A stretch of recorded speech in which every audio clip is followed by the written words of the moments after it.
নাতির শালিকাকে বিয়ে করে ভাইরাল হয়ে গেলেন নানা। নাতির শালিকে বিয়ে করে সামাজিক যোগাযোগ মাধ্যমে ভাইরাল হন নানা শরীফুল ইসলাম।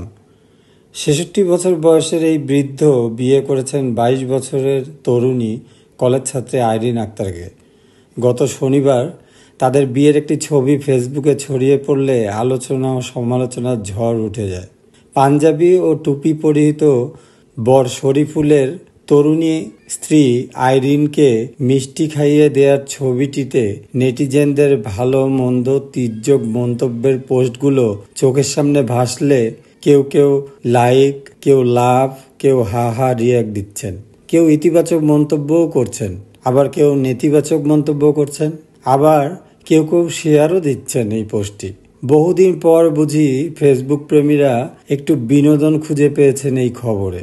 জানা যায়, বর শরীফুল ইসলাম লালমনিরহাটের পাটগ্রাম পৌরসভার দক্ষিণ কোটতলী এলাকার বাসিন্দা, আর কনে আইরিন আক্তার পাটগ্রাম উপজেলার কুচলিবাড়ি ইউনিয়নের নজরুল ইসলামের মেয়ে। আইরিনের পরিবারের আর্থিক অবস্থা ভালো নয়, তাই চতুর্থ শ্রেণী থেকেই আইরিনের পড়াশোনার খরচ দিয়ে আসছেন শরীফুল ইসলাম। এদিকে সমস্ত আলোচনা সমালোচনাকে উপেক্ষা করে এলাকায় কারো দাদা আবার কারো নানা হিসেবে পরিচিত শরীফুল ও কলেজ পড়ুয়া তরুণী আইরিন জানান, তারা উভয়ের সম্মতিতেই বিয়ে করেছেন। উল্লেখ্য, বর কনে দুজনেরই এটা প্রথম বিয়ে। আসুন দেখি বিয়ে প্রসঙ্গে শরীফুল ও আইরিন কি বলেন। আমি পড়াশোনার দিক দিয়ে অনেক আগ্রহী ছিলাম, সেটা উনি দেখতে পারে। তারপর উনি আমাকে প্রাতিষ্ঠানিক ভাবে সবকিছু সাহায্য করে। উনি আমার ভগ্নিপতির নানা, সেদিক থেকে ওনার সাথে আমার পরিচয়। সে হলো আমার নাতির শালী, সেই দিক থেকে সম্পর্কটা ভালো ছিল, তাই তাকে আমি সহযোগিতা করার সুযোগ পেয়েছি। এখানে একটু ব্যাখ্যা করতে হয়, কারণ মেয়েটা আমার কিন্তু আত্মীয়ের মধ্যে পড়ে, আর মেয়েটাকে মূলত আমি সাপোর্ট দিয়ে একটা কোর্সে ভর্তি করে দিয়েছি, ডিএমএফ কোর্সে। তো পরের দিকে যাই হোক, সম্পর্কটা হচ্ছে নানা নাতনি সম্পর্ক।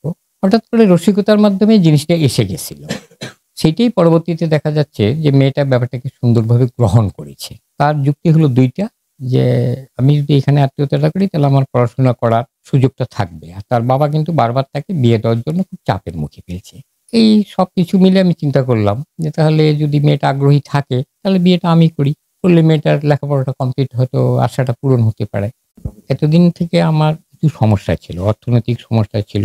এখন যাই হোক একটু ব্যবসা বাণিজ্য টুকটাক করি, অর্থনৈতিক সচ্ছলতা আল্লাহ কিছু দিয়েছে।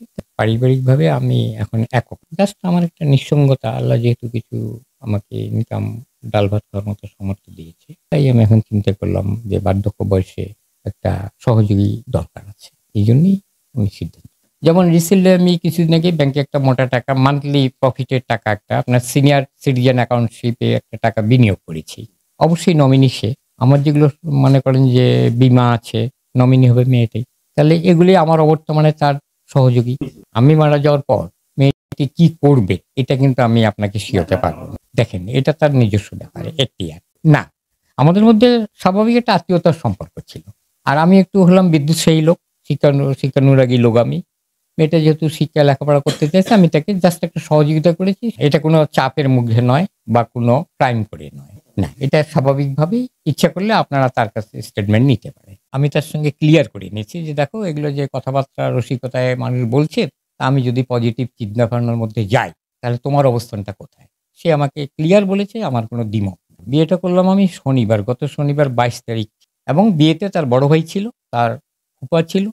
মোহরানা তার ফুপা চেয়েছিল 20 লক্ষ টাকা, আমি বলেছিলাম 4-5 লক্ষ টাকা করা হোক। পরবর্তীতে তার বড় ভগ্নিপতি আমার নাতি আব্দুল সালাম শাহিন, সে বলল যে 10 লাখ টাকা করা হোক। আমি ব্যাপারটাকে অ্যাপ্রিসিয়েট করেছি। তো কে কি মন্তব্য করতেছে আমি ওটা বলতে চাচ্ছি না। আমি সবার কাছে দোয়া চাই যেন আমাদের দাম্পত্য জীবন সুখের হয়। দৈনিক আজকের বাংলা .net